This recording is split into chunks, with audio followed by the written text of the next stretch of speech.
Bonjour à tous. Merci d'être venus, d'avoir répondu présent à notre invitation ce soir à notre workshop Passer de la procrastination à l'action. On va voir ce soir comment se mettre en action pour vendre plus et vendre mieux avec des astuces et des outils.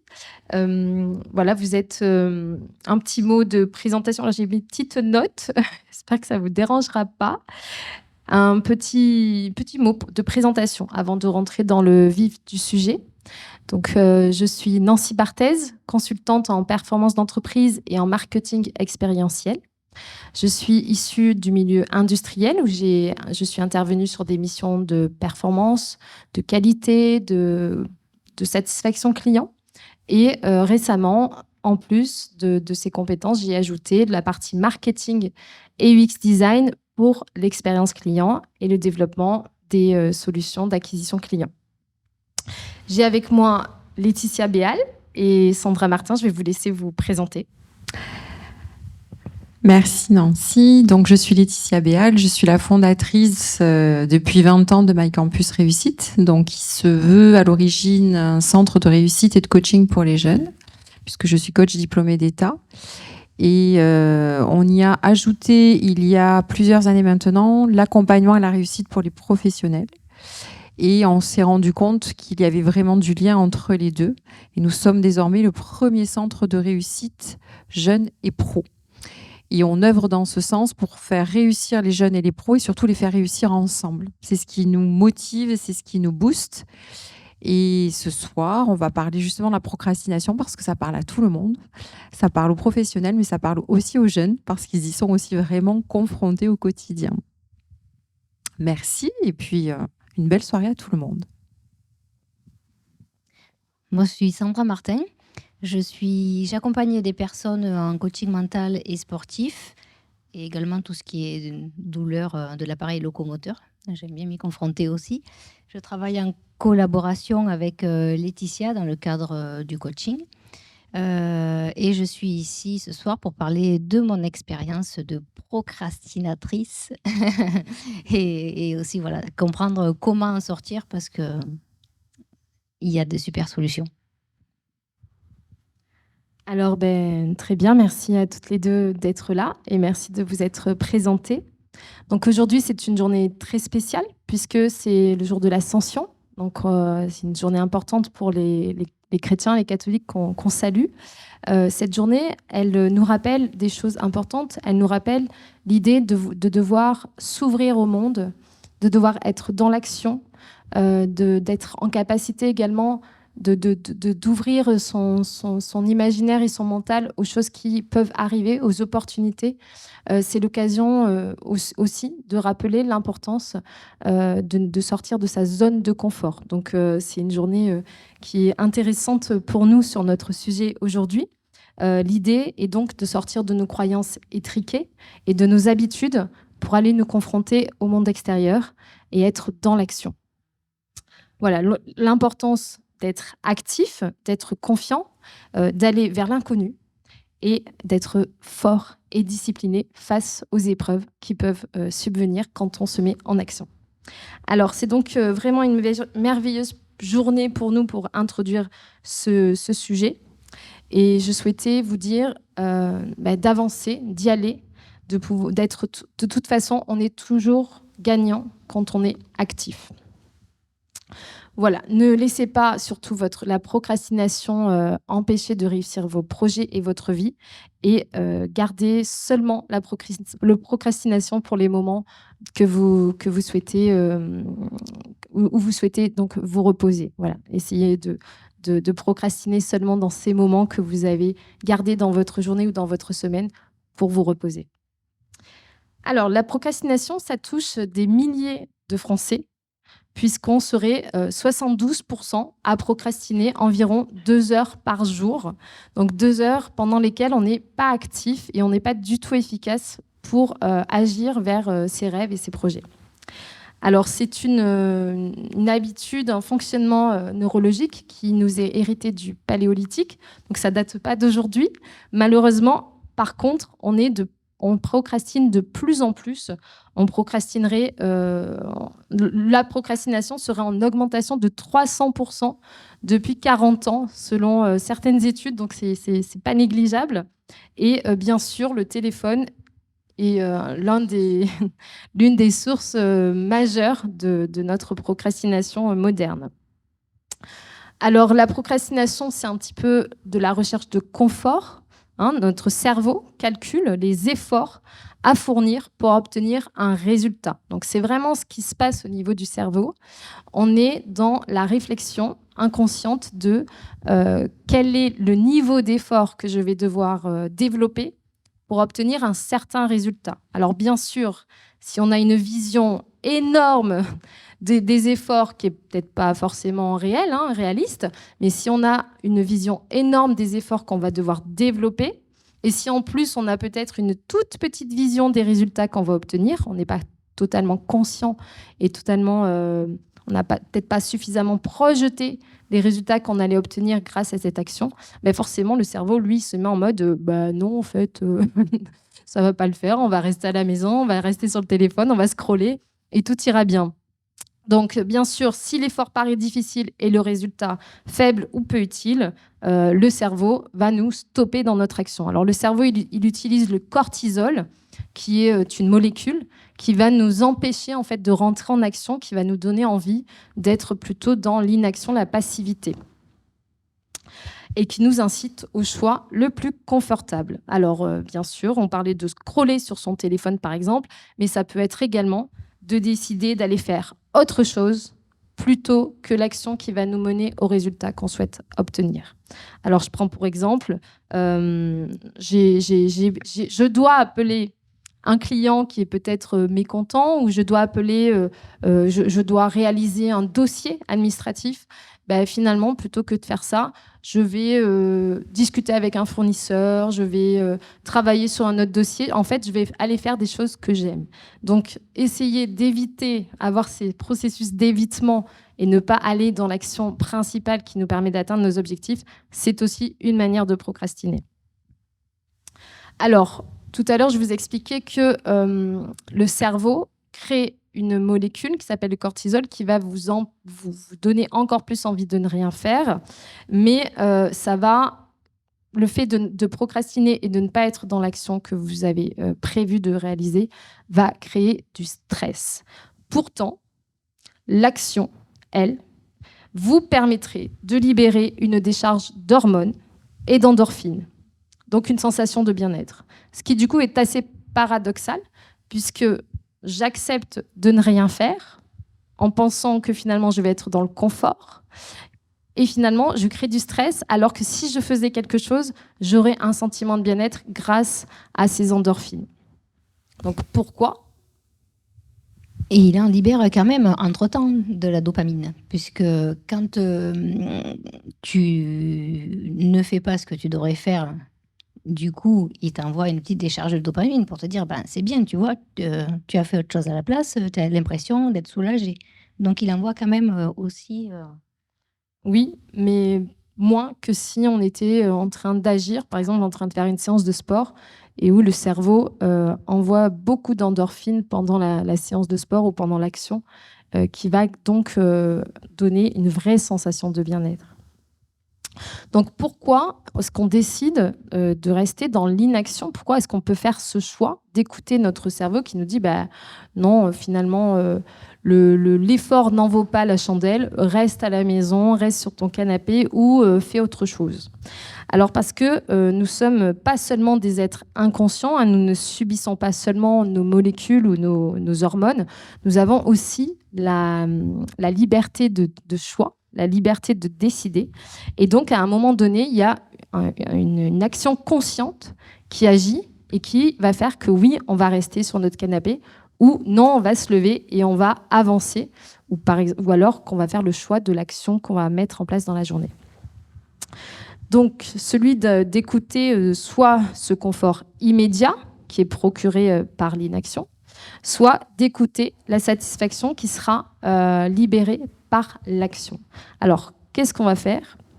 Est-ce qu'on choisit le sentiment de plaisir immédiat, ou est-ce qu'on va choisir le sentiment d'accomplissement et de satisfaction qui va arriver un peu plus tard, après notre action. Alors ça doit sans doute vous rappeler l'expérience du marshmallow. Je ne sais pas si vous connaissez le self-control qui a été réalisé par Walter Mischel, qui est psychologue à l'université de Stanford en 1972. Donc l'idée était de proposer aux enfants d'attendre de manger leur marshmallow un peu plus tard ou de le manger tout de suite. Et certains enfants avaient tendance à le manger tout de suite, à ne pas attendre plus tard. Alors, ce qu'il a voulu démontrer, c'est que certains enfants vont avoir une force de maîtrise d'eux-mêmes et une volonté, alors que d'autres vont préférer le plaisir immédiat. C'est une situation qui lui a permis de démontrer que ceux qui choisissaient le plaisir immédiat avaient moins de réussite et de satisfaction dans le futur.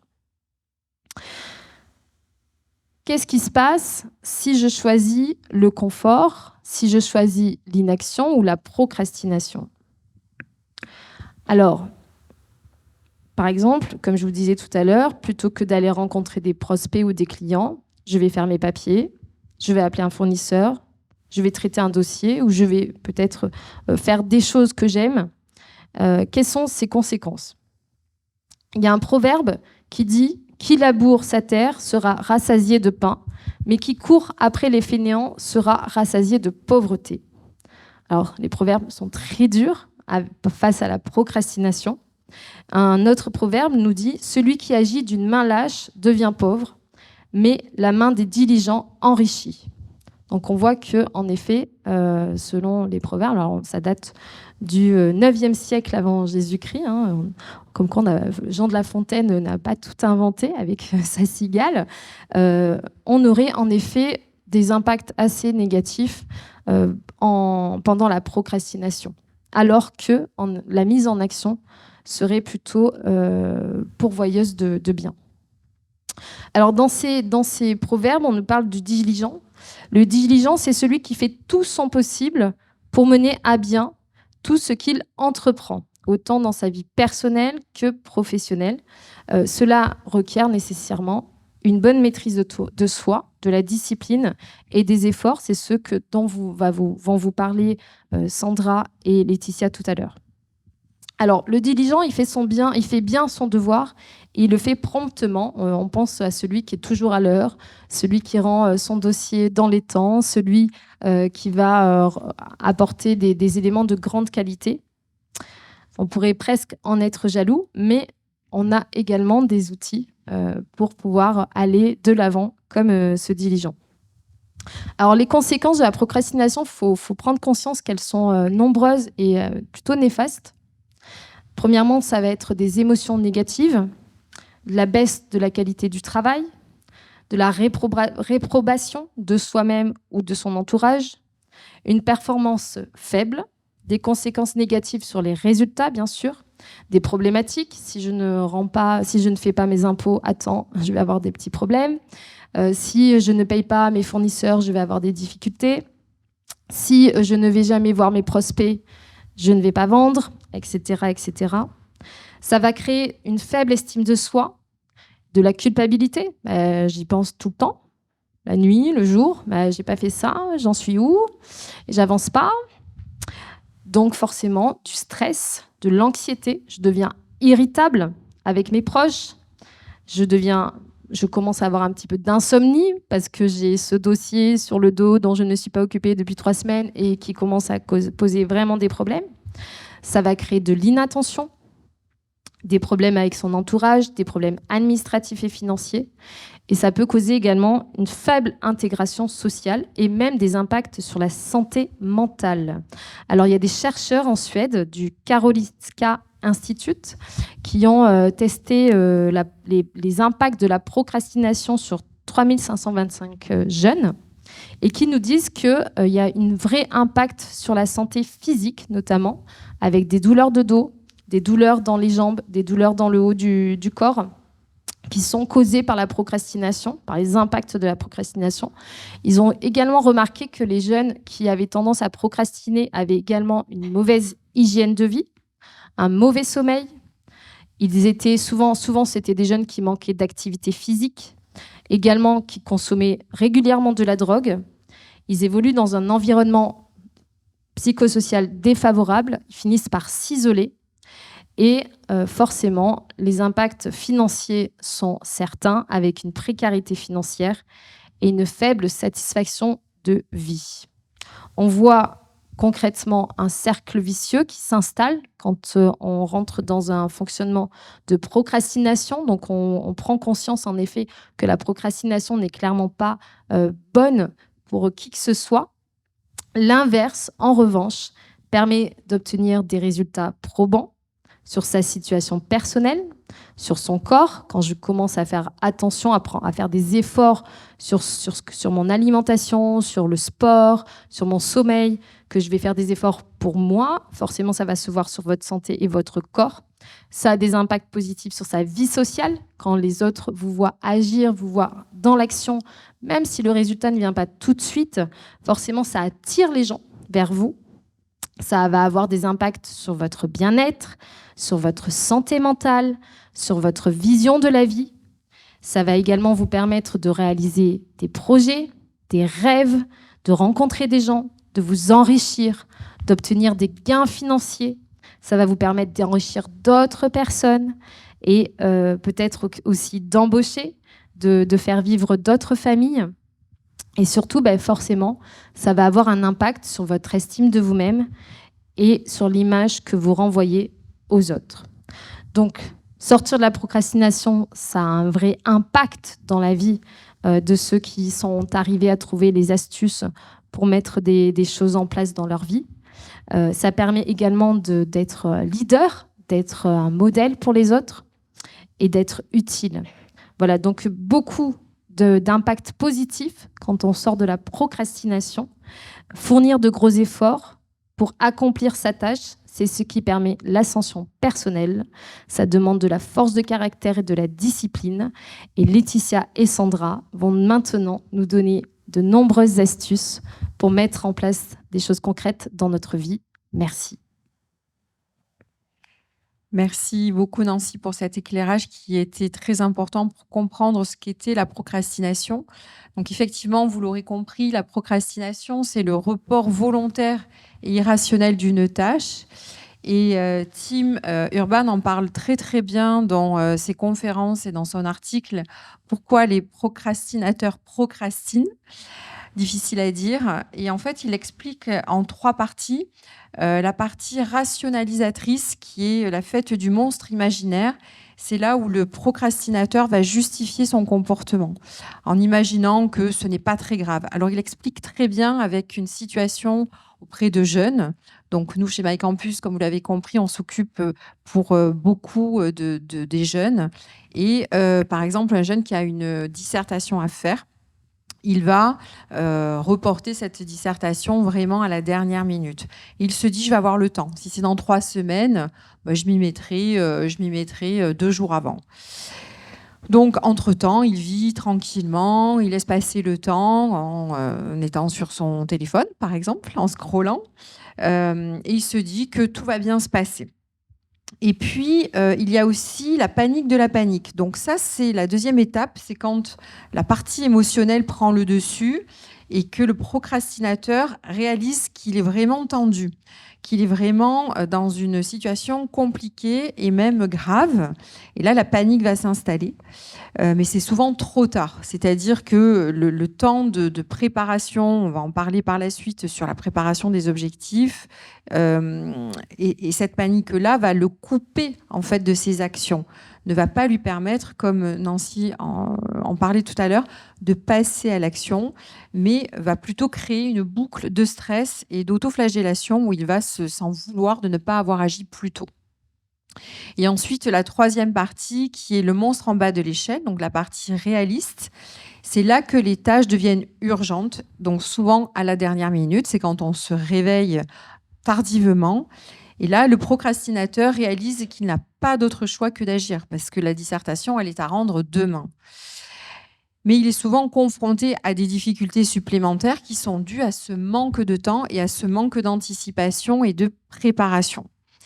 Donc, il est effectivement, on va dire, dépourvu de moyens et il va être dans l'urgence. Et on sait que quand on travaille dans l'urgence, on travaille mal. En résumé, la procrastination, c'est une lutte entre la partie rationnelle, émotionnelle et réaliste de notre cerveau, ce qui entraîne souvent un cycle de retard et de stress. Donc, le fait de comprendre comment fonctionne la procrastination va nous permettre de déjà mieux la repérer lorsqu'elle arrive, d'en être plus conscient. Et quand on est conscient de quelque chose, on peut plus facilement y faire face. Donc là, on va rentrer un petit peu plus dans le sujet de la gestion organisationnelle, avec des outils que je vais vous donner sur comment faire pour justement dépasser cette procrastination. Donc, la gestion organisationnelle, c'est l'optimisation des processus et des ressources d'une organisation en vue d'atteindre des objectifs.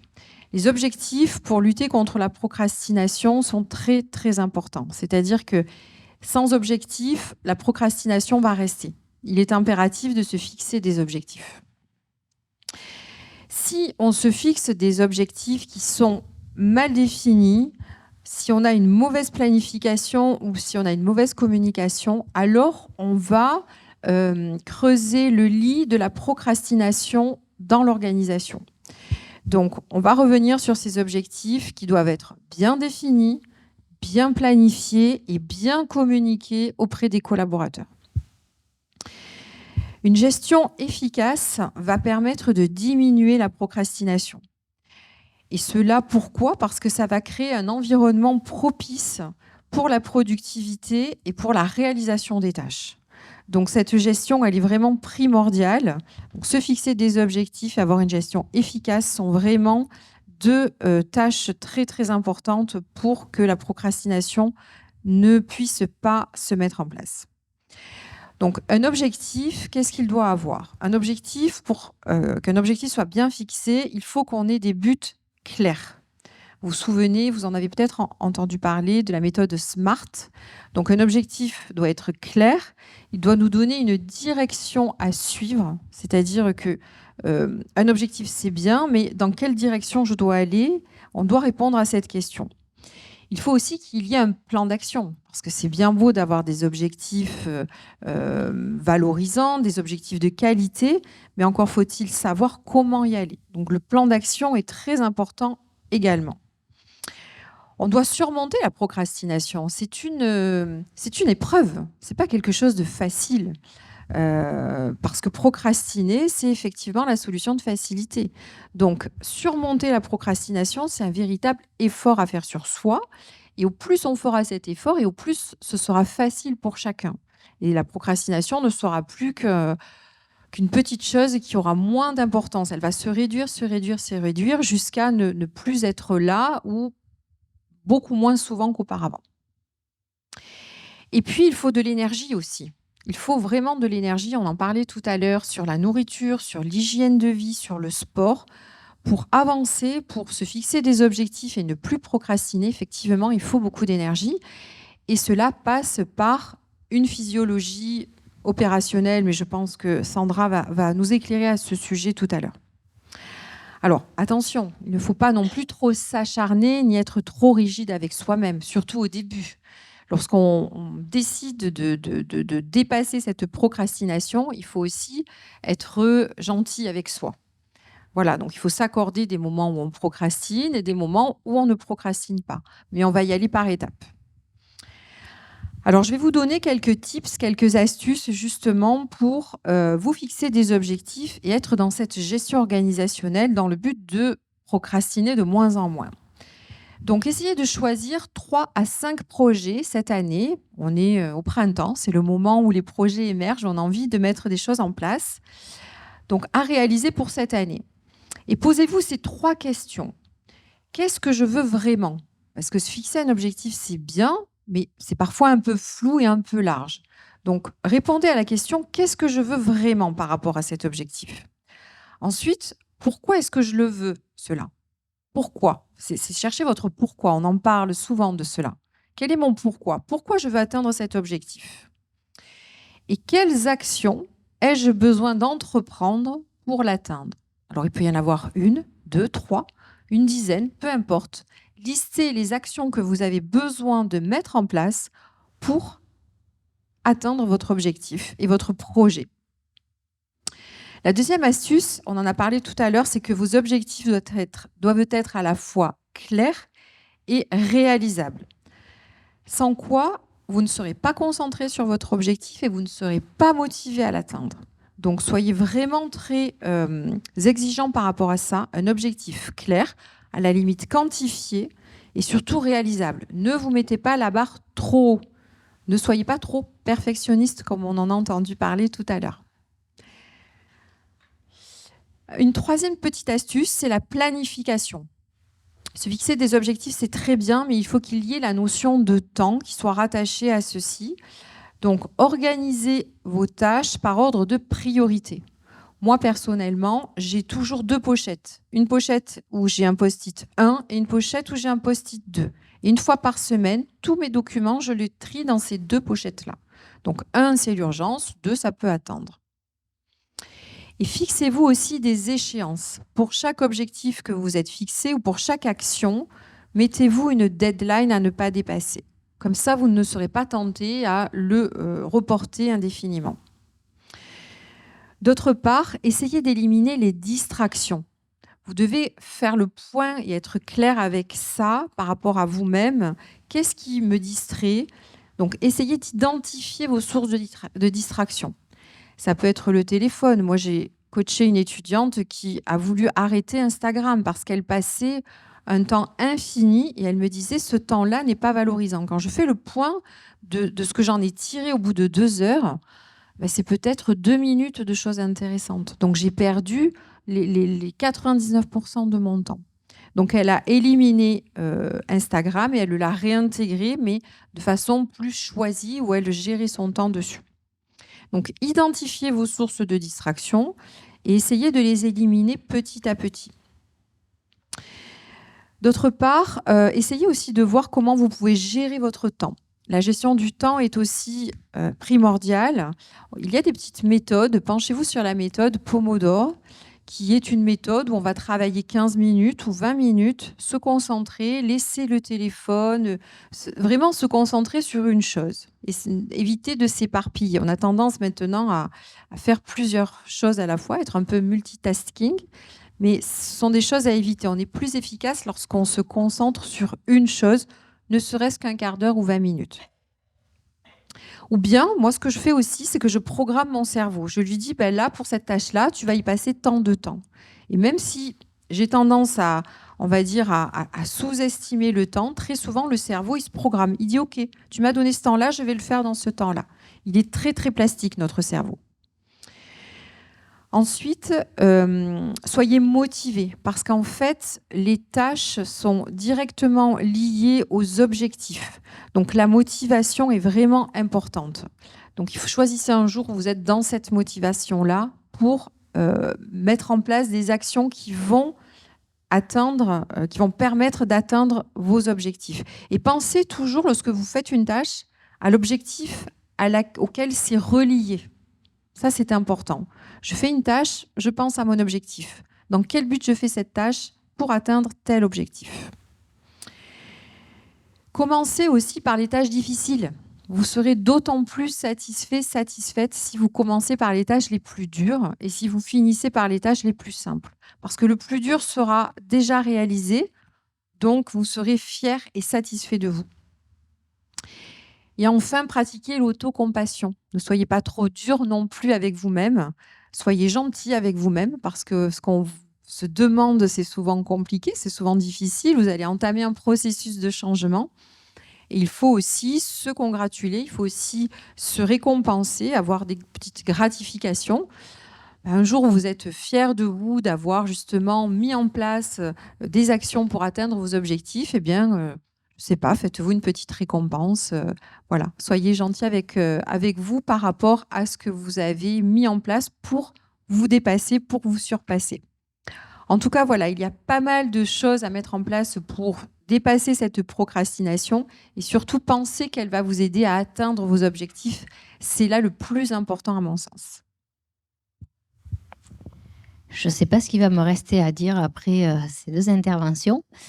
Tout à l'heure, j'ai peut-être oublié de dire que si j'en suis arrivée au coaching aussi, c'est grâce à mon expérience personnelle par le sport de haut niveau, parce que j'ai été triple championne de France de trail long en 2016-2017.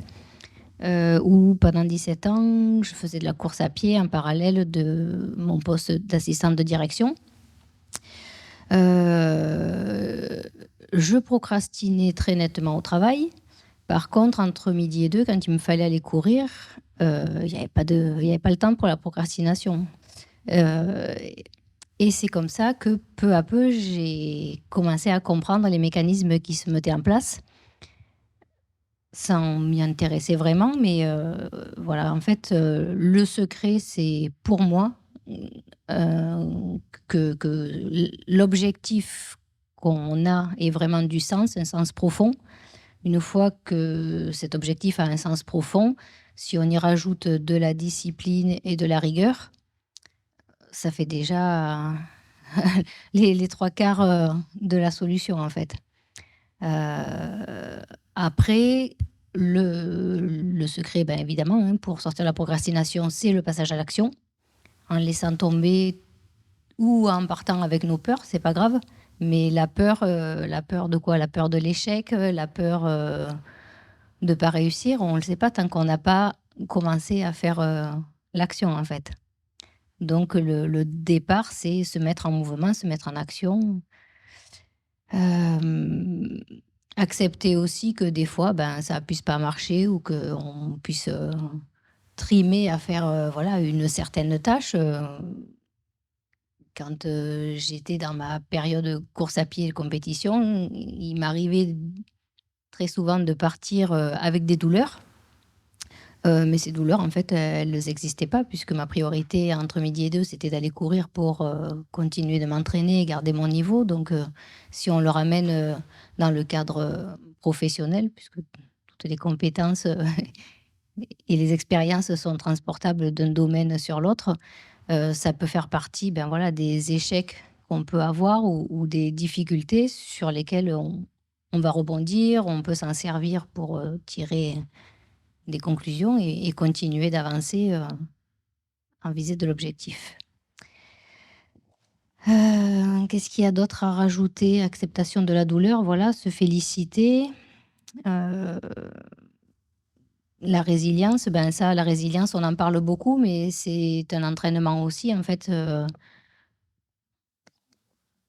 Quand on comprend comment ça fonctionne et qu'on comprend qu'on peut tirer des réussites de ces erreurs, de chaque erreur ou de chaque passage difficile, ça permet de rebondir plus facilement à la prochaine déconvenue plutôt que de rester voilà, sur quelque chose qui empêche d'avancer. C'est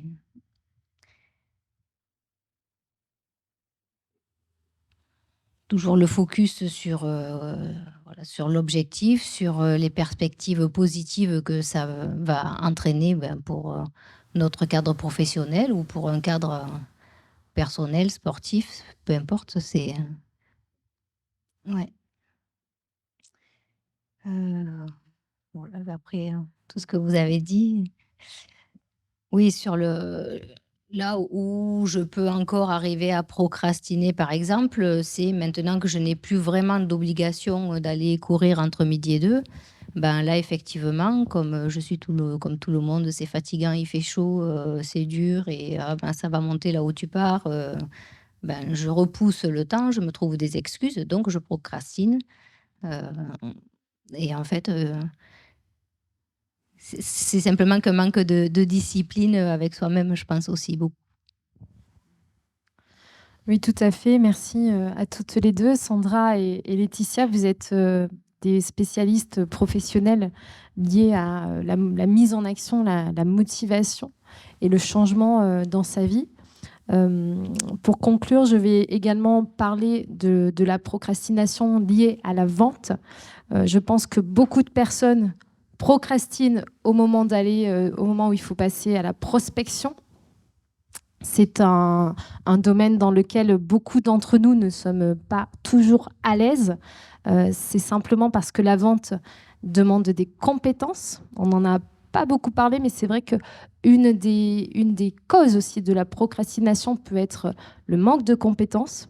Le manque de compétences qui va nous donner l'impression d'une grande difficulté pour atteindre nos objectifs. Alors, pour vous aider à vous mettre en action pour vendre, en effet, il y a tous les conseils qu'on vient de vous donner, des conseils liés à son hygiène de vie, des conseils liés à son organisation du temps, mais également des conseils liés à la discipline, à la rigueur et à la force de caractère. Allez vraiment chercher en vous l'énergie de vous mettre dans le premier pas, dans la première action. Et allez-y, pensez toujours à ce que ça va vous permettre d'atteindre comme résultat. Soyez focus.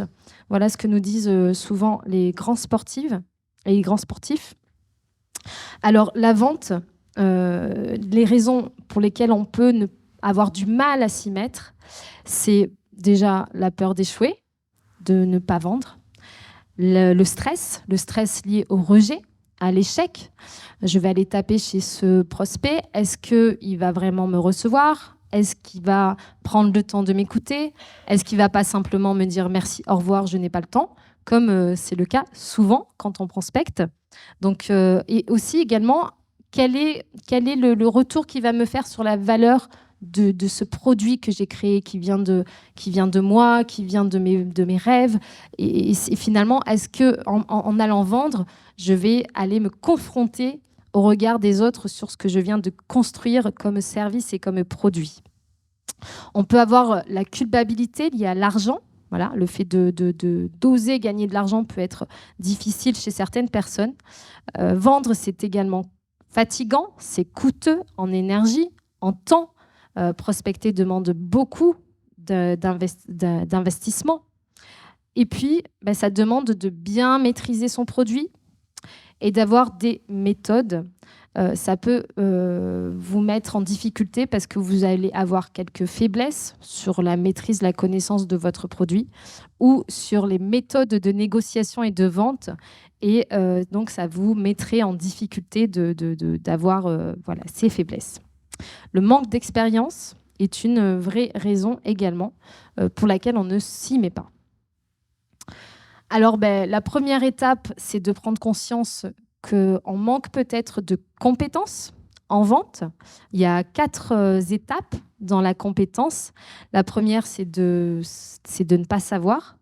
La deuxième, c'est de savoir qu'on ne sait pas. La troisième étape, c'est de ne pas savoir qu'on sait. Et la quatrième étape, c'est quand on est expert, on sait que l'on sait. Alors, je ne sais pas quelle est aujourd'hui votre situation par rapport aux compétences sur la vente, mais il faut être aussi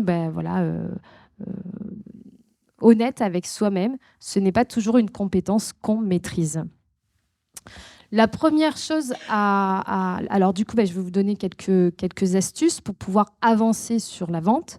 La première chose importante, c'est d'avoir un produit. Alors, je dis ça, ça paraît naturel, mais ça ne l'est pas toujours. Il y a beaucoup d'entrepreneurs que j'accompagne qui vendent un domaine d'activité. Ils sont psychothérapeutes, ils sont coachs, ils sont, je ne sais pas, voilà, il peut y avoir beaucoup de domaines concernés.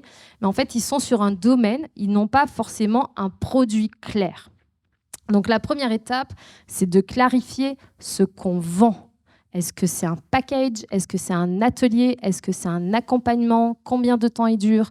Quel est son prix, etc. Il faut bien définir parce que votre client, votre prospect a besoin d'avoir des éléments concrets et des éléments clairs. La deuxième chose, c'est qu'il faut qu'il réponde à un problème. Vous êtes dans un domaine qui vous passionne, mais votre client n'achètera que si vous trouvez une solution à sa problématique. Donc, réfléchissez, une fois que vous avez des idées de produits, quel problème vous allez résoudre. Ensuite, il faut définir son audience, clairement savoir quel type de public je vais aller prospecter. Ne commencez pas à prospecter la terre entière, on ne vous prendra pas au sérieux. Donc définissez clairement une audience qui soit celle de votre problématique, qui soit celle de votre produit. Une fois qu'on a son produit, deuxième étape, bien connaître son produit. Donc, je le disais tout à l'heure, quel problème permet-il de résoudre? Quels sont les avantages pour le client? Quelle solution il apporte? Quels bénéfices il permet d'obtenir en termes financiers, en termes de confort, en termes de temps, en termes d'efficacité, etc., etc. Listez tous les bénéfices de votre produit. Ce n'est pas forcément que des avantages financiers, ça peut être des avantages de bien-être ou de confort de vie. Soyez clair, soyez concis et soyez convaincant. Alors ça y est, vous avez votre produit, vous le connaissez par cœur. Préparez votre offre, c'est hyper important. Vous devez avoir l'air super pro quand vous allez taper chez vos prospects. Ils n'ont pas de temps à perdre. Donc, ayez une offre qui soit professionnelle, qui soit authentique. Ayez un support. Ça veut bien dire qu'il va falloir préparer votre prospection. Quatrième étape, écoutez. On ne vend pas quand on ne fait que parler. Essayez. Vous verrez. Alors que si vous passez du temps dans la découverte de votre prospect, vous saurez comment réagir à sa problématique personnelle. Écoutez-le, c'est vraiment très important. Essayez de vous empêcher, dès que vous avez envie de parler, essayez de vous empêcher de parler et poussez-le à continuer de s'exprimer. Cinquième étape, parler du problème et de la solution et pas du produit. Et oui, tout à l'heure, je vous disais, il faut bien le maîtriser. Oui, il faut bien le maîtriser parce que vous allez répondre à des questions. Mais le client n'achète pas un produit, il achète une solution. Parler de son problème, vous lui permettrez de se rendre compte que vous connaissez bien sa problématique et il vous sera en confiance avec vous. Mais surtout, parlez également de la solution. Soyez donc prêt à répondre à ces questions. Connaissez votre sujet sur le bout des doigts. Connaissez également la négociation. Apprenez à négocier. Ça s'apprend. Ne partez pas sans maîtriser cette partie de la vente. Entraînez-vous, regardez des tutos, apprenez à négocier et sachez conclure une vente. Vous y allez, vous avez un objectif, vous êtes focus sur cet objectif. Il faut que vous repartiez de votre échange avec votre prospect avec quelque chose. Soit un rendez-vous, soit un contrat. Ayez un contrat prêt à donner à votre client, à faire signer à votre client. Ayez la possibilité de faire un devis. Voilà, préparez la sortie de la vente. À un moment donné, il va se passer quelque chose. Il faut pouvoir conclure cette vente. Voilà, donc facilitez-vous la vie, mettez-vous en condition, ayez un programme de prospection, une routine, ayez la bonne tenue, sentez-vous à l'aise, ayez confiance en vous quand vous allez partir en prospection, achetez-vous un beau tailleur. Nous les femmes, on n'a pas forcément tendance à s'acheter des tailleurs pour travailler, c'est essentiel en vente. Ayez une tenue professionnelle qui vous permette de vous sentir en condition. Définissez des objectifs quantifiables. Soyez déterminés. Ça, c'est vraiment un conseil de sportif. Déterminé. Allez-y. Alors, j'aime bien Mike Horn, que tu connais bien. Soyez déterminés. Allez-y pour réussir. N'y allez pas pour échouer. Allez-y en étant certain de réussir. Allez-y, pourquoi pas, en groupe. Faites de la prospection à plusieurs. Ça vous aidera. Pensez à la sensation que vous allez ressentir une fois que vous aurez votre contrat signé dans vos mains. Ça va vous motiver. Autorisez-vous à rêver. Oui, vous pouvez peut-être vous acheter une voiture de luxe. Oui, vous pouvez peut-être partir en voyage. Oui, vous pouvez peut-être embaucher des gens et les faire rêver eux aussi. Oui, vous allez peut-être vous ressortir une nouvelle garde-robe. Pourquoi pas ? Ne culpabilisez pas et surtout laissez-vous rêver. Acceptez, autorisez-vous. Faites le premier pas, acceptez les douleurs.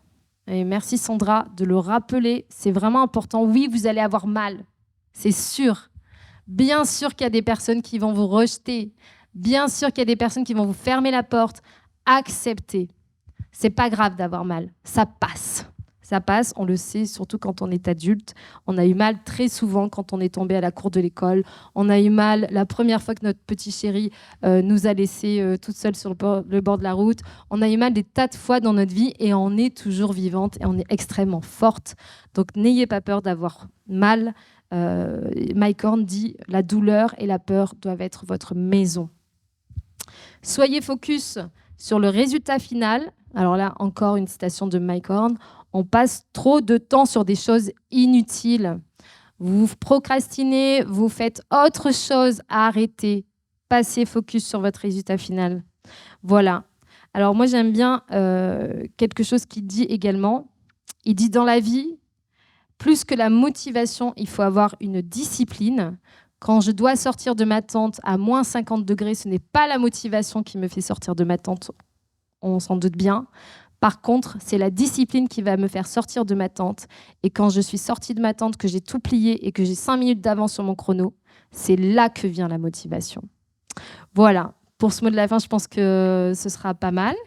Merci vraiment de nous avoir écoutés ce soir. J'espère que tous ces éléments vous ont apporté des astuces concrètes. Je vous propose qu'on passe aux questions maintenant. Ou des témoignages. Ça peut être aussi des témoignages de certaines d'entre vous sur des périodes de votre vie ou des moments où vous avez douté, où vous avez procrastiné, vous avez été dans le mal, dans le dur, dans la douleur, ou au contraire, à des moments où vous vous êtes dépassé, vous avez été fier de vous. Ça peut être aussi intéressant de transmettre ces expériences-là, votre histoire, pour aider d'autres personnes aussi à y aller, à se dépasser, à se pousser, à aller au-delà et à passer au-delà de nos frayeurs, de nos peurs et atteindre les enjeux justement de la motivation, des objectifs et des belles choses qui se trouvent après la procrastination. Oui, donc merci beaucoup pour toutes ces informations. Oui, j'ai une question, effectivement. Alors, s'organiser, oui, ça, c'est très bien. Se mettre des objectifs, les quantifier, se mettre une deadline, effectivement. Mais comment faire pour vraiment, vraiment s'y tenir? C'est-à-dire se dire, je me suis mis une deadline à telle date, tel jour, telle heure. Et comment être sûr de vraiment, vraiment se tenir à cet objectif-là timé? Alors, il y a plusieurs. Je vais donner mes petites astuces. Après, Nancy ou Sandra auront peut-être d'autres idées. Donc, déjà, ça peut être se poser la question, si je ne le fais pas, qu'est-ce qui va se passer? Parce que très souvent, on n'imagine pas ou on ne réfléchit pas aux conséquences de ce que l'on ne va pas faire, justement. Donc, se poser cette question, y répondre objectivement, sans se fourvoyer, ça peut un petit peu titiller et se pousser justement à le faire. Parce que par exemple, en l'écrivant ou en le disant à voix haute, pas seulement en le pensant dans sa tête. Et puis, ce qui marche aussi plutôt pas mal, c'est de faire un point tous les soirs sur ce que l'on a fait ou pas fait de sa journée.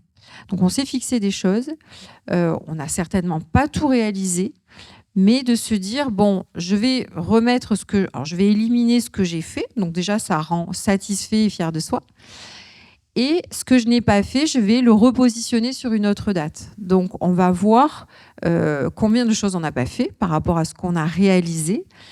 Et ça va nous permettre aussi de se dire, pourquoi je n'ai pas fait ça?